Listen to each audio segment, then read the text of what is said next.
I never like losing. I really hate losing to Michigan.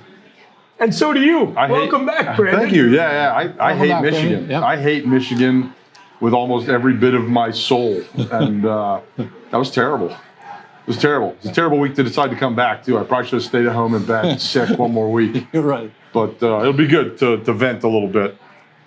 My bedroom got tired of hearing me scream and cough. So No fun being sick. No fun. It's even worse losing to Michigan, Mike. Oh yeah, I'm sure. It really is. It's about as bad as it gets right there, especially when we could have won. Yeah.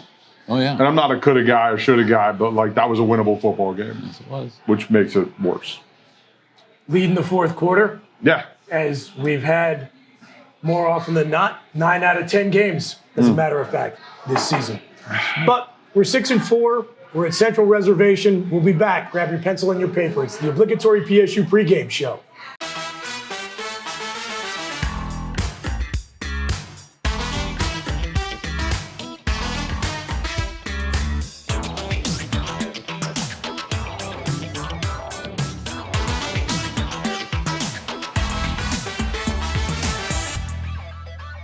Hey, we're back through good and bad. There's been plenty of the latter here on the Obligatory PSU Pregame Show. We're here for you. We're back at Central Reservation, one of our favorite stops on the traveling obligatory tour of 2021. They were nice enough to decorate for Christmas for us. And we're here to talk about how the Nittany Lions have already ruined Christmas. Yes, that's and I'm happy to do it with you here. I'm your fake host, Chris Buchignani, joined by my full cast of panelists for the first time in 3 weeks. We're happy to welcome back former Penn State and NFL defensive tackle Brandon Noble. Great to be here. Who hates Michigan. I do hate Michigan, yes. Still hate them. Yeah, still hate them. Still hate them. After all these years, always will hate them. You doing all right? Yeah. I'm alive, which is Shed good. a few pounds. Yeah, absolutely. Dropped a couple pounds, a little quick crash diet, and then watched a little football. On Saturday and was not so happy. Unfortunately. Yeah, unfortunately. I was awake for that. Got former OnwardState.com managing editor Kevin Horne. I'm here. I could use that diet, but no such luck to this point. Just here to support the number one coach in the country, James Franklin, with my number one jersey. Who would you rather have, especially if your team's ahead in the fourth quarter, who would you rather have to lead your team than Frank Lion, our leader? Beloved campus icon Mike the Mailman. How are you, Mike? I never had a bad day, but I have can I make a suggestion? Please. Okay. There are 4 words I think we should never use in a show again. I know they're irrelevant now, but let's just win out. We use it all the time, and they're not going to win out. I mean, it's like you've been saying that for the last 6 weeks. If they win out, this will happen. This will happen. Those weren't the 4 that I was going to think I was thinking of, but Chris gets mad about. Well, if we win out, we got 6 whole days out of that path to the Rose Bowl narrative. That was great. You got a little mileage out of that. The good news is just this team is so bad and so disappointing. We have played out of the Florida Bowls. So Vegas or Nashville are now in the running. All right, we're all right with that. Mike's a big fan of that'd be good. Vegas. Sure. Look, we're going to talk later in the show about what we think about the state of the season, but now that it's basically down the toilet, I think we are all like openly agitating for that Vegas Bowl invite, right? Yeah, absolutely. Yeah. Oh, yeah, absolutely. May as well get a nice trip out of it. That's right. Okay, so I talked about it at the very top. I hate losing to Michigan.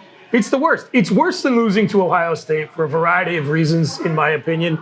I have talked before on show and podcast about being a freshman in 1997 and getting to personally witness the totality of a 11-year, 9-game losing streak to the Wolverines. Right. It's been a nice renaissance of winning against Michigan, and now here we are back on the wrong side of it in what was a really important game for both coach and program on both sides. And I'm sure we're going to get into a bunch of reasons why Penn State fell short in this one. But where I want to start, guys, is second offensive possession for the Nittany Lions. They're up 3-0. They drive to the Michigan 2-yard line. Mm-hmm. They're lined up to kick a field goal and go up 6-0 in a game where points are going to be at a premium.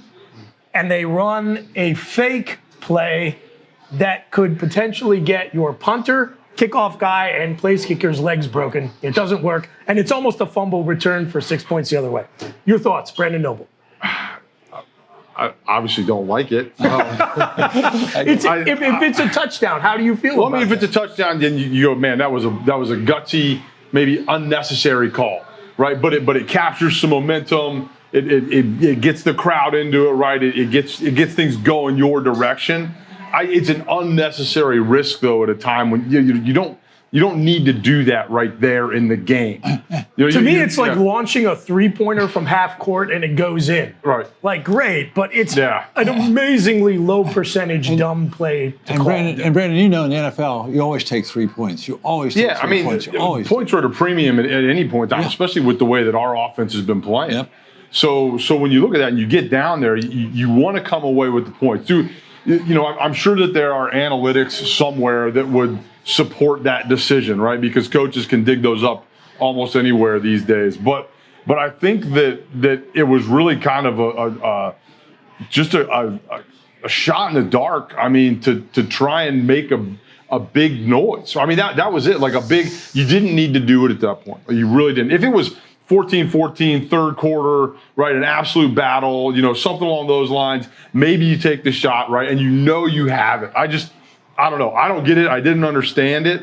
And, I mean, it's not the only reason that we lost. Yeah. But it was kind of the start of poor decisions and poor play. It was not a great performance from Michigan, frankly. I mean, that came on the heels of an incredibly well-executed fake punt play that ludicrously Penn State was able to pull off after Michigan called a timeout, where they obviously were expecting a possible fake, and Penn State still manages to, decides to call it, but then pulls it off. I guess the logic would be because of that fake punt. My hero Franklin probably was thinking this. After the fake punt, they're like, this team's not going to do 2 fakes on 1 drive, right? Yeah. So maybe catch them off their heels on that. It was incredibly dumb, obviously. I don't think you kick the field goal there. You need 2 yards. And Kevon Lee, to that point, was actually running fairly well, right? We weren't having negative running plays, which is the mark of this season. Just hand the ball off to him or run a sneak. And that's at least for most teams, that's a 75% play. For Penn State, it's probably a 50% play. That's higher than whatever the heck they ran. Right. I don't even know what that play was supposed to be because Jordan Stout wasn't a deer in the headlights. So, But again, Jordan Stout probably doesn't even have pads on. Even if you miss a play, they still have them on the 1 yard line. I mean, if you can't. That's a key point. If you just line up and run an offensive play and it doesn't work, they got to go 98 yards. Yeah. So not a great decision. Several other issues cropped up. Another one, Brandon, that concerned me and has been like a repetitive issue for Penn State this year has been drops. Yeah. John Lovett dropped the ball where he broke loose down the sideline on a 3rd down. It was perfectly placed that if he could have caught it in stride, maybe goes all the way. John Lovett had 3. Keandre Lambert-Smith had 2, which were key, and Jahan actually had 1, which would have picked up 20, 30 yards at one point. So obviously you can't get mad at that. But but the 5 are the guys that haven't done anything this year. Pretty disappointing. And I know we're going to get into that last drive later in the show because that was probably the most pathetic thing in the whole game. But look, it is finally the pass blocking collapsed, right? All year they're like these guys can't push anyone for a run. Sean Clifford had a half a second most of the time to get the ball out. Like they couldn't even get the routes developed before Hutchinson had blown by Caden Wallace, put his head into the ground, and was on top of Clifford. And that was every play. Yeah, every play. The but they can pass block thing disappeared. To last week. And Sean really got beat up that game. Oh, he got annihilated. He got hammered. He really did. There was no pocket at any point. No. Never. Zero. Never. Yeah, quickly disappeared. That was, I think, when you talk about a group that's obviously, we've beaten that horse so many times over, it's not even funny. But like that problem group, over and over. The one thing that they have done well this year, absolutely, gone in 3 hours. And we'll keep complaining about it on the other side. Stay with us. Welcome back to the Obligatory PSU Pregame Show. We're here at Central Reservation. Fake host Chris Buchignani, joined by Mike the Mailman, Brandon Noble, Kevin Horne, and we are still, guys, wrapping up last week's result that dropped Penn State to 6-4 and put this season on a different level than we were hoping it was going to be going into the final quarter of 2021. And extraordinarily frustrating because you play a tight game where you leave some points on the field here and there. We talked about the fake field goal that didn't go well. You miss another one, which is like an issue that we've had repetitively. Nevertheless, Michigan did not cover themselves in glory in that game. I still don't think they're as good as their ranking indicates. It was funny to kind of being at home, scrolling through Twitter, right, and getting Michigan fan reaction is very similar to Penn State fan reaction. Oh, they're not happy at all. In fact, it was actually kind of almost like I would have to look at the avatar to figure out who the fan, what school they were a fan of, which was pretty funny at one point, as sad as that sounds. Like both teams waiting for their team to lose the football game, basically. Both fan bases going, oh, there's another bad call by Franklin. Yep. There's another bad call by Harbaugh. And, the Wolverines just outlasted us. I thought the biggest call of the game, non-call of the game, was 3rd down and 2 with 2 minutes to go. And like Kevin said, Lee was running the ball. It was 3rd and 2 and they tried to pass. And then the 4th down pass was terrible. But the 3rd and 2, I don't know why you don't have to have 2 downs to run the ball and get the 2 yards. Come on. It was a horrible series. Series. That was a better and not only series. You target Cam Sullivan-Brown, who, God love him, been here 100 years. He has been here a long time. Is not a starting wide receiver, and you target him twice on a fade route, which, by the way, we've not been good at those all year. Even to Dotson, Clifford's accuracy of beyond 20 yards is horrible, and he can get away with that because he's good short, generally. Right. Mm-hmm. But to target twice 20 to 30-yard passes to maybe your 6th or 7th best wide receiver, twice. How about this? How about 2 disappointing 4-loss seasons in 2018 and 2021? You got a game you were leading at home in the 4th quarter against a divisional opponent that could potentially change the trajectory not only of your season, but maybe even your program.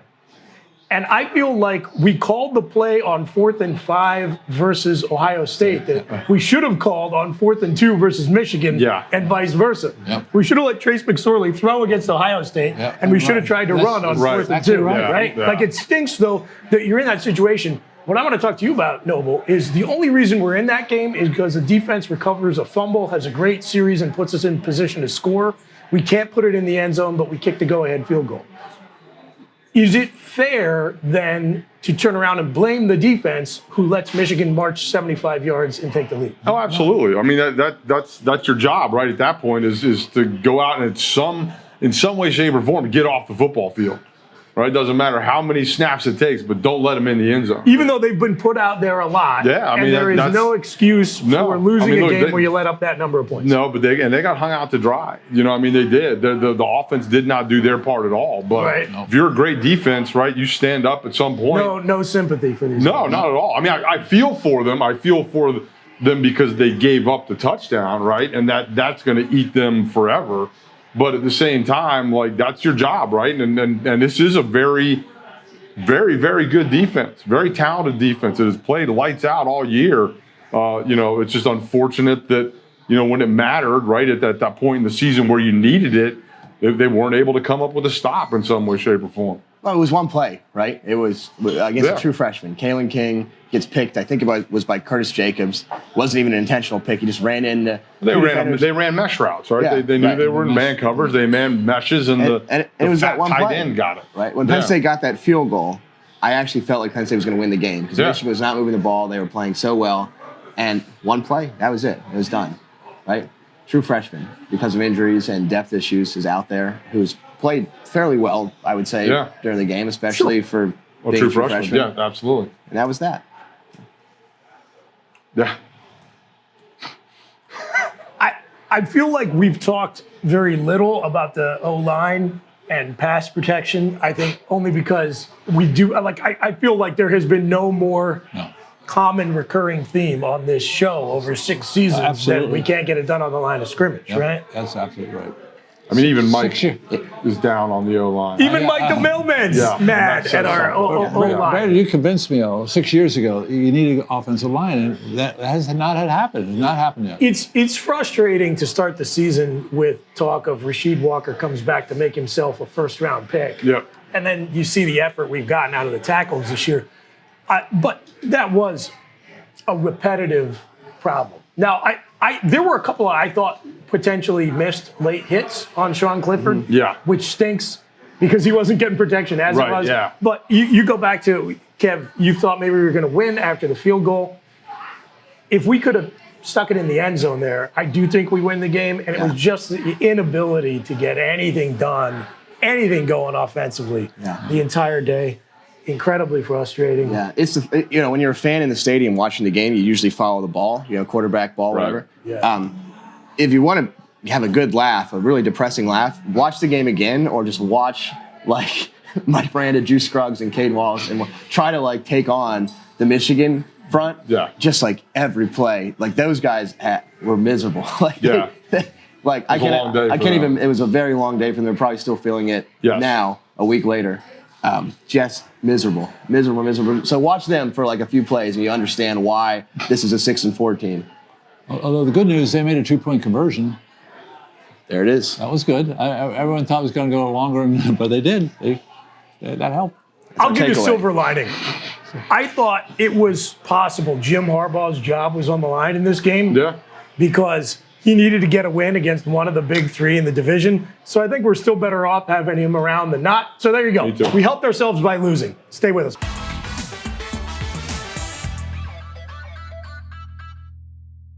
And welcome back. It's the obligatory PSU pregame show. We're at Central Reservation in downtown State College, right here on the corner of Beaver Avenue and Allen Street. We are your group therapy, getting you through the 2021 season for the Nittany Lions. Way more therapy than you or we would like, but here we are. And boys, I would like to talk about a season that began with so much promise. Yeah. Everyone looks at the early schedule.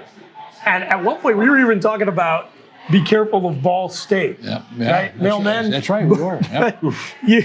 You go 3-0 against Wisconsin on the road, then you beat that potentially dangerous, maybe not so much Ball State team, and then you hold serve versus Auburn coming up here for the big out-of-conference matchup. And you think, man, we got something going on. You go into the bye week 5-1, and here we are, 6-4, Noble. Is this a lost season? Well, yes, it is. It's definitely a lost opportunity, a missed opportunity to really get your maybe not over the hump into the playoffs, but again, to put yourself in a position after a great start to get into a New Year's Six, bowl game and to really kind of pushing yourself up through the recruiting quagmire, right? And stealing a couple of those guys at the top and keeping a couple of those guys at the top and keeping yourself in the mix to make the playoffs besides whenever they expand it to let everybody have a trophy. But it'll be, we down our leg. And we did. That's the best way to put it. This team absolutely fell off a cliff.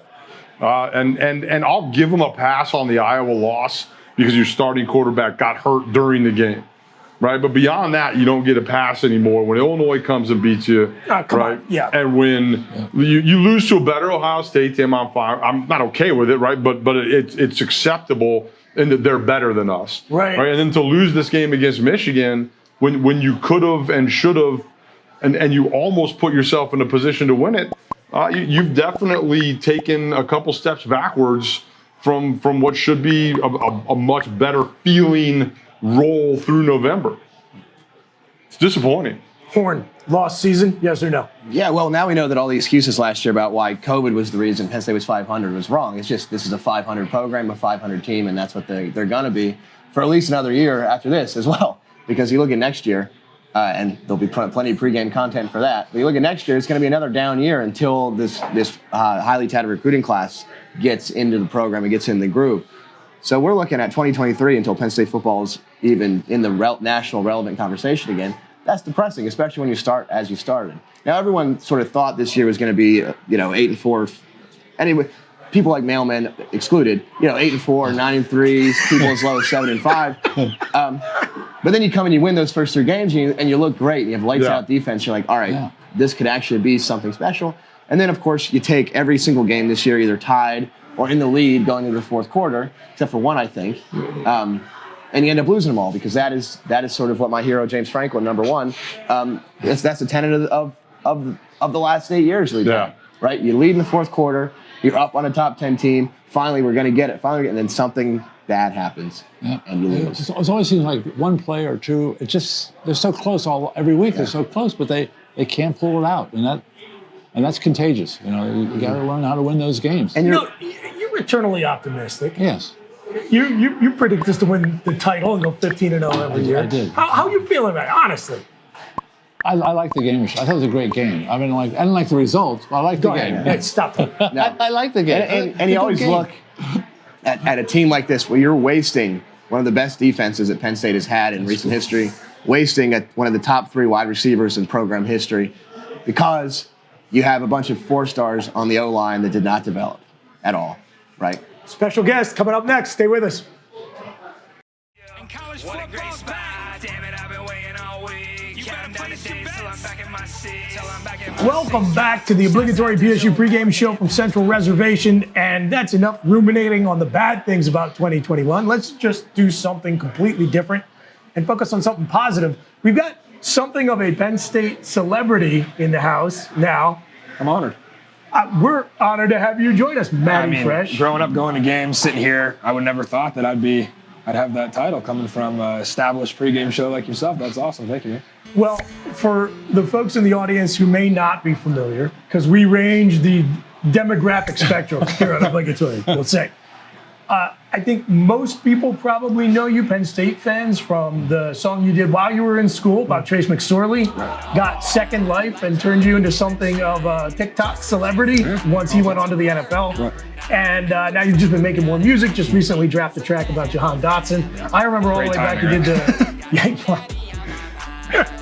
He's still got a few games left. And the Saquon Barkley song, which I know they played in Beaver Stadium. Yeah, I remember. That was very cool. Yep. So just tell everybody a little bit more about your story. Right. Yeah, so obviously I grew up going to Penn State games my whole life.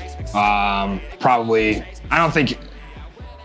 2000 was the first one I went to. I think Penn State was beating Drew Brees.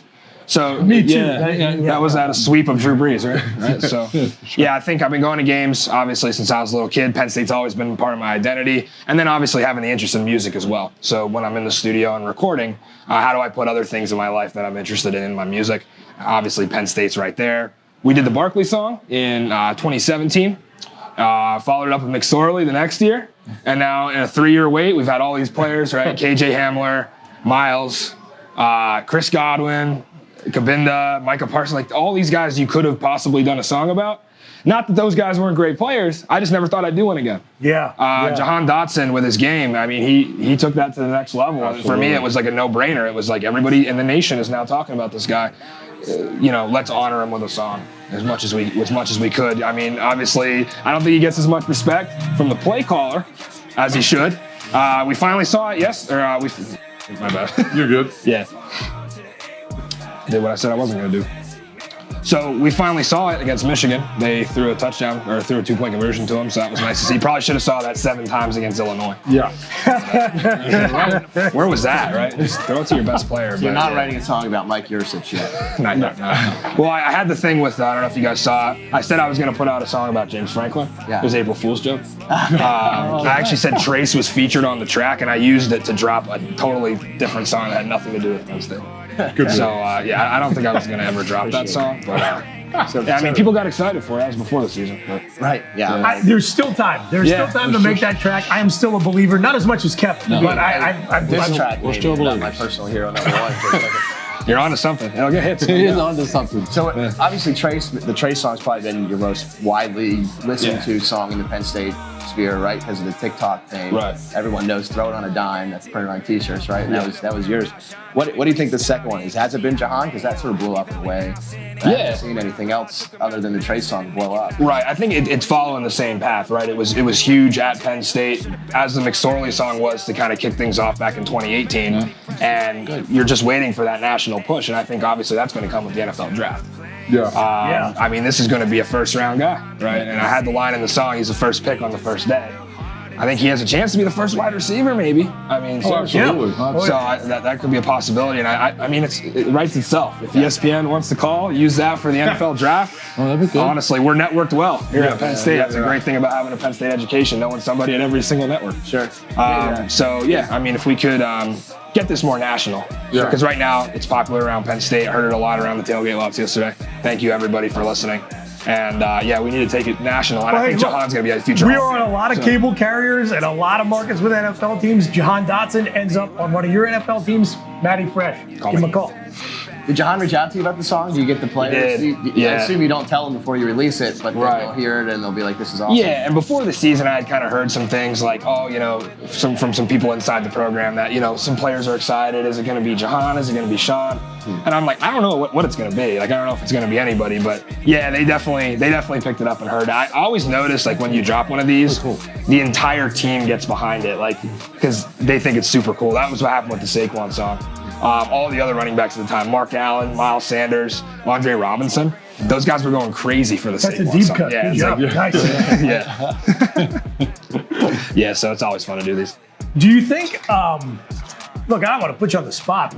Could we get a Mike the Mailman track thrown together? Absolutely. Yeah, awesome. I mean, you think about Penn State legend category, right? Yeah. Saquon Barkley, Trace McSorley, Jahan Dotson, Mike the Mailman. And then I don't have the pressure In no particular order. I don't have the pressure of your performance, right? Because I know it's there. Oh, yeah. So I don't got to worry about Weak. I don't have to worry about your play on the field. I know you're going to come through for me. So. That's right. Don't buy the jersey of the draft pick. Right. Buy the Hall of Famer. That's the evergreen. Right. Sure thing. Well, Matty, I am sorry to say we've reached the point in the show where next we're going to have to talk about the Rutgers game. It's going to be brutal for all of us, as it always is. But we got to fill the time. You want to hang around? Yeah, let's do it, man. Awesome. Have a good time. Very good. We'll be back after this. Stay tuned. Yeah, we tailgate from the east to the west. Packing every stadium to scream at the refs. Saving up and hitting the ride. Damn it, I've been waiting all week. Counting down the days till I'm back in my seat. Back here on the Obligatory PSU Pregame Show from Central Reservation in Happy Valley. I'm your fake host, Chris Buchignani. I got the regulars, Mike the Mailman, Brandon Noble. Pleasure to have you back, sir, and Kevin Horne. And back from the last segment, hanging out for the rest of the program, is Matty Fresh. And this is always one of my least favorite segments to do every damn year, guys. The quote-unquote Rutgers preview segment. We have to play them every year, right? We do. We do. They're in our division. I don't know, divisions may not be long for the Big Ten world, which gives me hope that we could maybe skip this show once every few years. Not having to talk about Rutgers would be pretty amazing, and not having to talk about Rutgers in a way that makes you don't know which way this football game could go. Might be even better, but that's kind of where we are right now. Greg, this game is massive for them, massive, and you don't know what you're going to get coming out of the locker room right now with the Nittany Lions.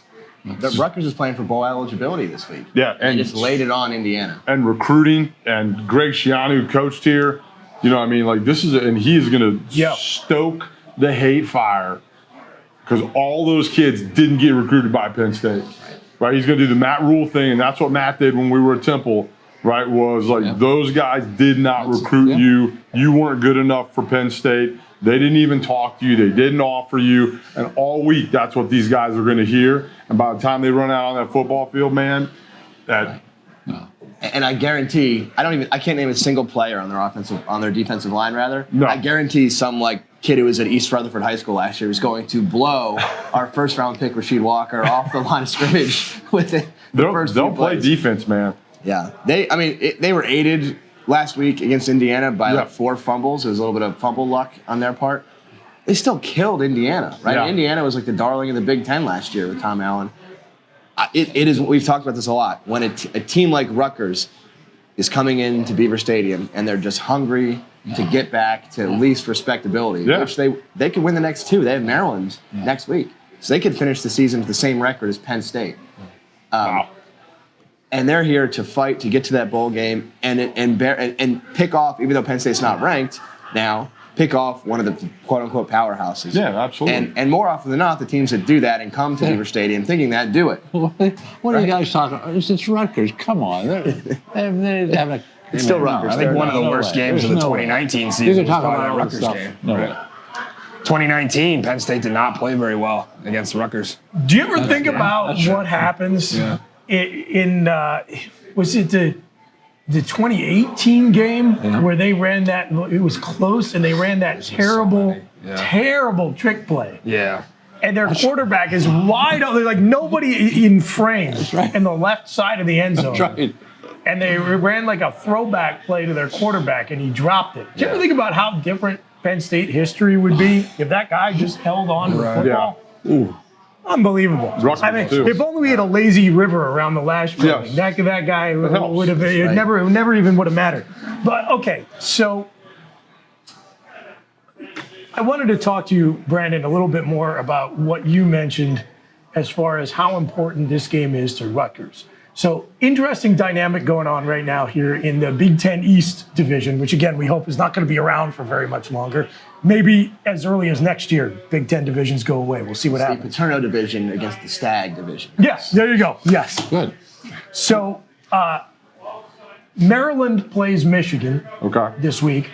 And I don't think Michigan is as good as their ranking. As I said, I think they're good enough to beat Maryland. Yes. I want to believe desperately that Penn State is good enough to beat Rutgers. So one of these bottom feeder teams is going to get bowl eligible because they play each other in the final week of the season. So big time for Greg Schiano.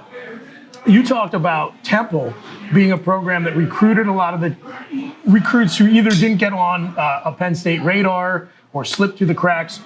One of my theories, Brandon, about why Temple football has maybe dropped off a little bit is that once Rutgers joined the Big Ten, they were getting some of those recruits who were otherwise going to play for Al Golden and Matt Rule at Temple.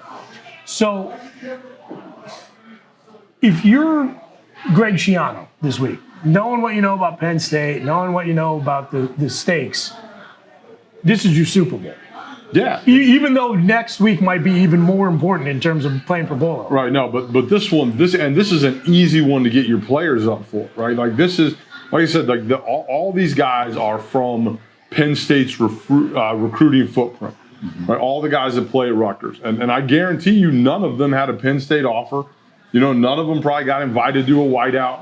You know, and those are all things that for an 18, 19-year-old kid are huge, and they're going to be used. I listened to Matt do it when we were at Temple, just building for that game. And Fran Brown's the defensive coordinator at Rutgers. He was a D-backs coach at Temple with Phil Snow and those guys when they laced Penn State up, you know, that year. So look, these guys understand how big this game is, and it's a huge game for their program. It's a program win, and Schiano's telling that to those guys right now. And Greg Schiano must, and understandably must, hate Penn State because his association with Penn State in the 90s cost him millions and millions of dollars because he was named in some legal document that meant nothing. But still, that guy can recruit against Penn State probably better than anyone. He's like, look, I was there, and now I'm a pariah, but I'm here to coach you. Yep. And we're going to go and lick it to them. And I don't think they will. You can't pick them to win. We'll pick in the next segment, but it has all the markings, right? It's going to be awful weather. It could, no one's going to be in the stadium. Students are going to be home for Thanksgiving. Tickets are going to be $7 on the street. It's going to be awful. It's going to be terrible, and I'm very much looking forward to it. Good. So come to town and spend money. Come visit Central Reservation. Go to one of the many fine stops on the Central Pennsylvania Tasting Trail, but come to Happy Valley. Tickets will be widely available. How you feeling, voice of the fan? I said it here we go again. I said it in the Michigan game after we were leaving the stadium that this is probably the last time we get a good crowd, right? I mean, like you said, all the students are going home. Just not a lot of interest in this game. I think you'll probably see a lot of people from New Jersey. Just wait for the Penn State Bowl, brother. Yeah, that's crazy. Predictions on the other side. The Pinstripe Bowl. Hi, I'm Mike the Mailman. If you or your loved one or a friend has a gambling problem, don't hesitate to call the number below on the screen. They're there to help. Hi everybody, Mike the Mailman with another edition of Trends to Treasure. This will be for the weekend of November 26th through the 28th. First up, we have Colorado at Utah. Utah is 5-0 in the last 5 games, so the pick here will be Utah. Next up, we have an interstate rivalry. We have Indiana at Purdue. Purdue has covered 4 of the last 4 games, so take the Boilermakers here. Next up, we have an unbelievable trend. We have Texas A&M at LSU. LSU has covered 10 straight games. So overwhelmingly here, I think the play is LSU. And for our bonus pick, we go to the NFL. We have Minnesota at San Francisco. The 49ers have covered 5 out of the last 6 games, so the pick here will be San Francisco. That's it for this week's Trends and Treasure segment. I'm Mike the Mailman, and don't forget, bet with your head and not with your heart. Go get 'em.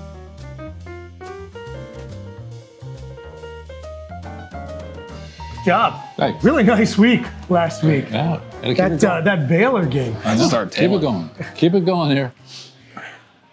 Gentlemen, it is time for our world famous random number generator segment. World famous. And yes, yeah, Okay. yes. Where we randomly generate score prediction numbers, which are totally I wasn't ready meaningless. for this. Well, don't worry about it. It doesn't matter. random. It's random. Yeah. Do you know the line for this game?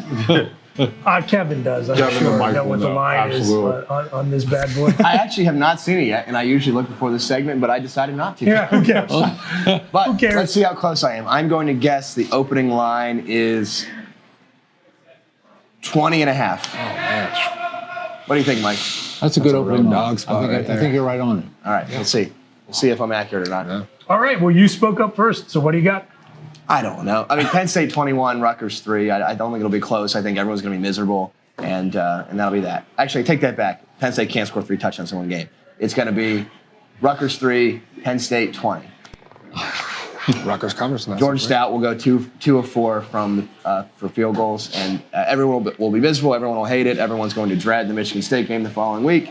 But at least it gets you to 7 wins out of that Detroit Pinstripe Bowl realm and into Tennessee or Las Vegas, which is what we're playing for now, assuming the team doesn't. I was going to use a word I couldn't use on TV. Assuming the team doesn't become cowards and not play the bowl game. Noble's the only one who's going to make me do extra editing this week. I appreciate it. I am. You're Okay. welcome.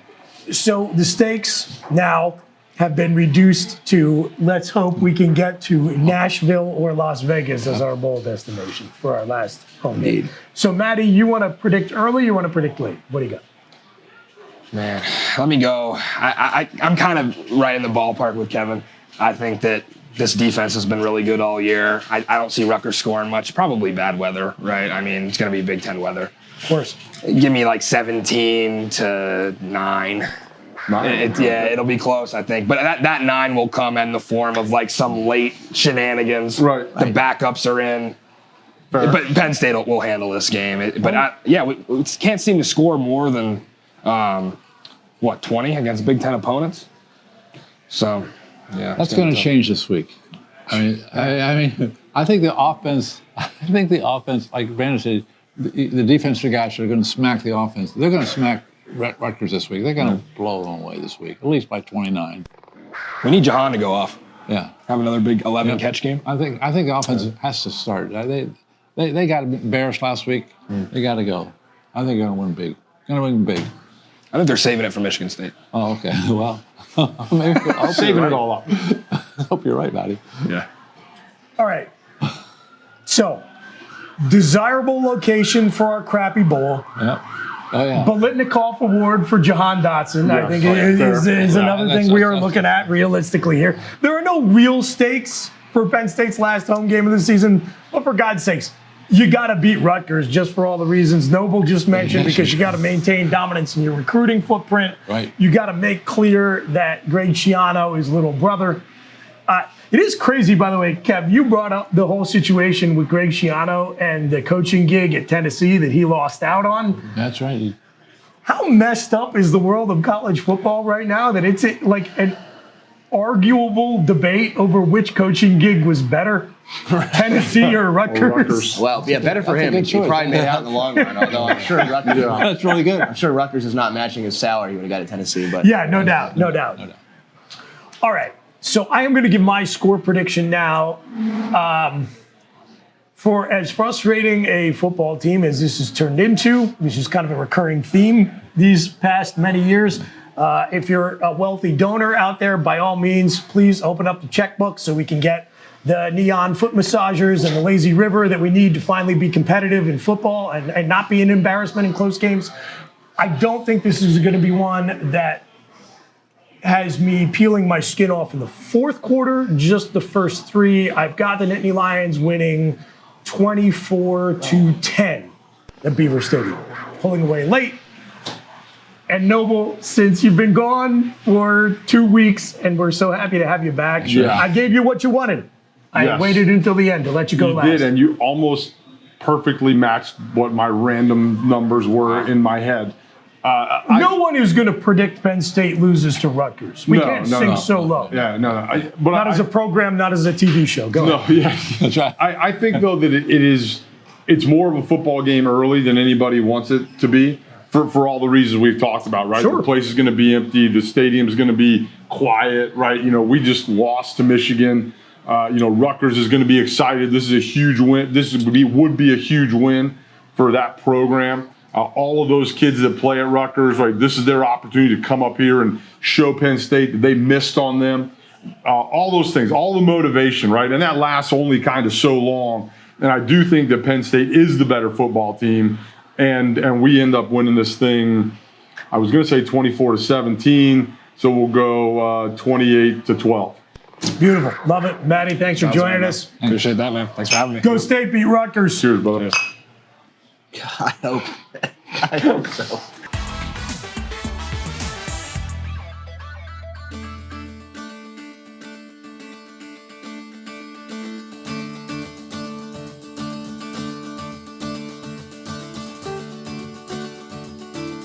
Life is just a little bit happier here in Happy Valley, Pennsylvania.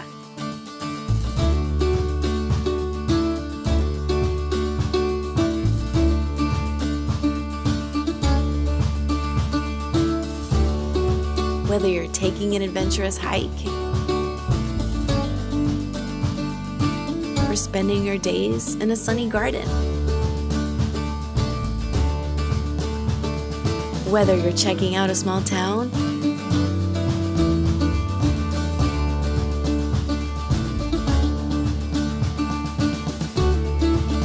or taking in the vibrancy of a small city, we can explore the wonders under the earth.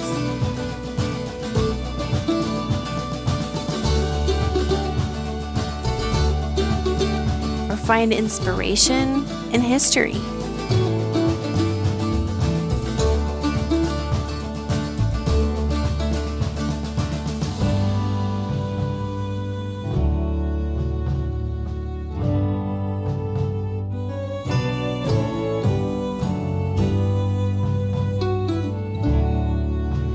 We can cheer together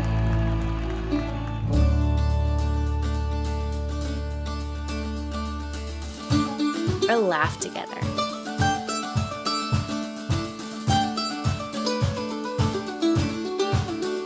Refuel. Recharge. Be inspired. Be delighted. And well, get happy. Find your happy place here in Happy Valley, Pennsylvania. Plan your next adventure at happyvalley.com.